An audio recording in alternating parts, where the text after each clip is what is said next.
Live television.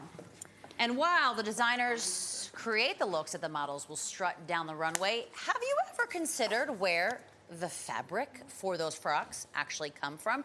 Or perhaps who put that fabric together? Well, our next guest did. Mellany Sanchez is a creative director, stylist, brand consultant, and that is really just scratching the surface. She has influenced looks we see on red carpets, on the silver screen, and the streets.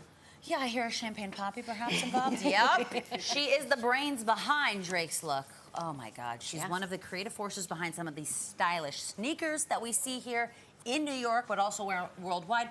But if you ask her, Mellany's most cherished job is that of community builder and memory keeper. That's right. It makes sense that she would curate an exhibit to resuscitate and remind folks about the mostly Puerto Rican women garment workers on the Lower East Side. It is called Objects of Permanence, and you can see it at the Abrons Art Center Underground Theater on Loisaida.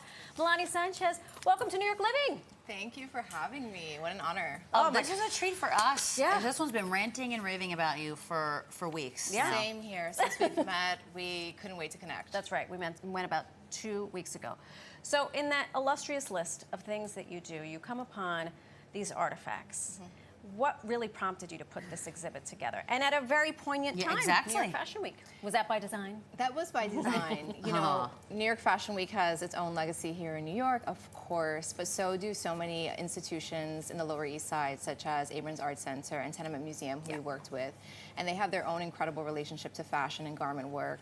A lot of the senior community that you have in the Lower East Side were former garment workers, and we wanted to make an inquiry into what's that relationship like? What does it look like? What does it look like for the Puerto Rican community, the Chinese community, and many of the Eastern European Jewish communities that still reside in the Lower East Side? And so we thought, what a great way during New York Fashion Week to offer some programming for the community to enjoy their relationship to that. And so we brought in those artifacts. And then we brought in contemporary designers who show at New York Fashion Week to also honor that story of garment work. That's incredible. She's also a historian. That's right. At work. Add that to your resume. Right. Now, what did you? I can't even imagine what you uncovered. But while doing this, what did you learn from the photographs and the information that you were coming across? You know, I learned so much. I mean, you know, the relationship that Abrons Art Center has to preserving costume history. I mean, the foundations of costume preservation actually come from the Lower East Side is something I learned. I learned that labor laws have come from the Lower East Side. You know, the Triangle Shirtwaist Factory fire, which was a terrible fire in the early mid-century. Sorry, in the turn of the century. Excuse me. Is actually going to be receiving its memorial on October 11th, next month, after a century of work. And that was a terrible fire at which, you know, a lot of labor laws came from. Yeah. Ooh. So we mentioned at the top you've worked with the likes of Drake, Nike, AF1s, Aquí Me Quedo, the list goes on and on. Knowing that you come from this fashion world, and you uncover all these artifacts, did you go back and look at your own work and say, have a different appreciation for it, look at it differently?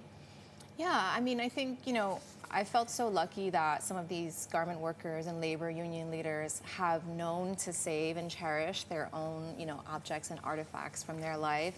And definitely I've reflected on what are those pieces from my world? What are the things that I actually show up to that I, you know, can receive something back from? What are the things that I've preserved? So that might be a piece of clothing, that might be a piece of paper, you know, a receipt from something I attended, or, you know, something like that. I think understanding that the things you keep and acquire are vessels of your story is something to really walk away from the exhibition with. Vessel. I was just going to ask you what you hope anybody who comes to see Objects of Permanence, what do you hope they take away? I like that. Ooh, vessels. Yeah. Yes, vessels of legacy.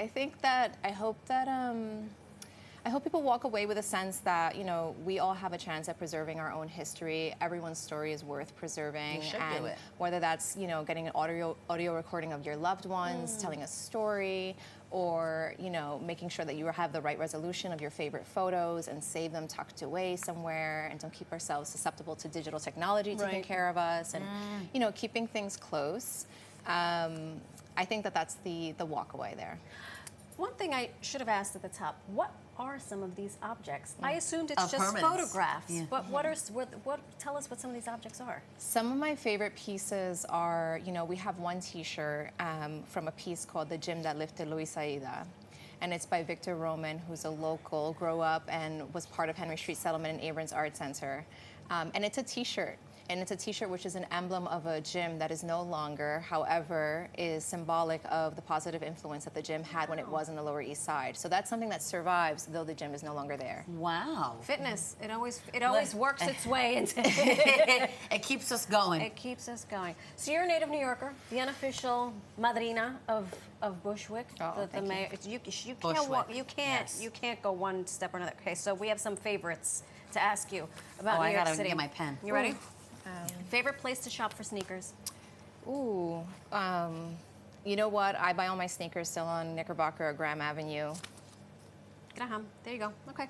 Graham? Graham. That's what they call it. It's called Graham. Yes. I love you. Favorite place to people watch? Oh, Central Park Conservatory Water. Used to be Dean and DeLuca, rest in peace. Loved, Oh my loved God. Prince and Broadway. Definitely Central Park. I love Maria Hernandez Park in Bushwick. Is a great place to see so many different people doing every sport you could think of. Love it. And pulling looks and walking dogs. And Not pulling looks. Yes. Pulling looks and walking dogs. What's your go-to order at the bodega? Ooh, you know, I try to be very healthy these days, but my it's tough. bodega is of the times, and they have a juice press. I am like a pure carrot juice. Carrot juice. Yeah, juice press girl. Maybe a Good butter for roll, you. A butter roll. and a large black coffee. Okay. Last question. Place in New York City you've never visited but would like to. The Cloisters, Sure. all the way That's up a good one. there. That's you on know, my list as I well. just know it's beautiful. I know it's there. Yeah. One day it'll be Be ready a for me. tourist in your own city. Yes, I highly I recommend encourage it. that too. Mellany, thank you so much. Thank you for having me. Congratulations, and thank you for preserving all of this history. And Run, Don't Walk, because the exhibit runs now through... Thursday, 6:15 is our closing hour, so make it over when you can. Head over. We'll post it on our website. Okay, we'll tell you how to get the tickets on the site.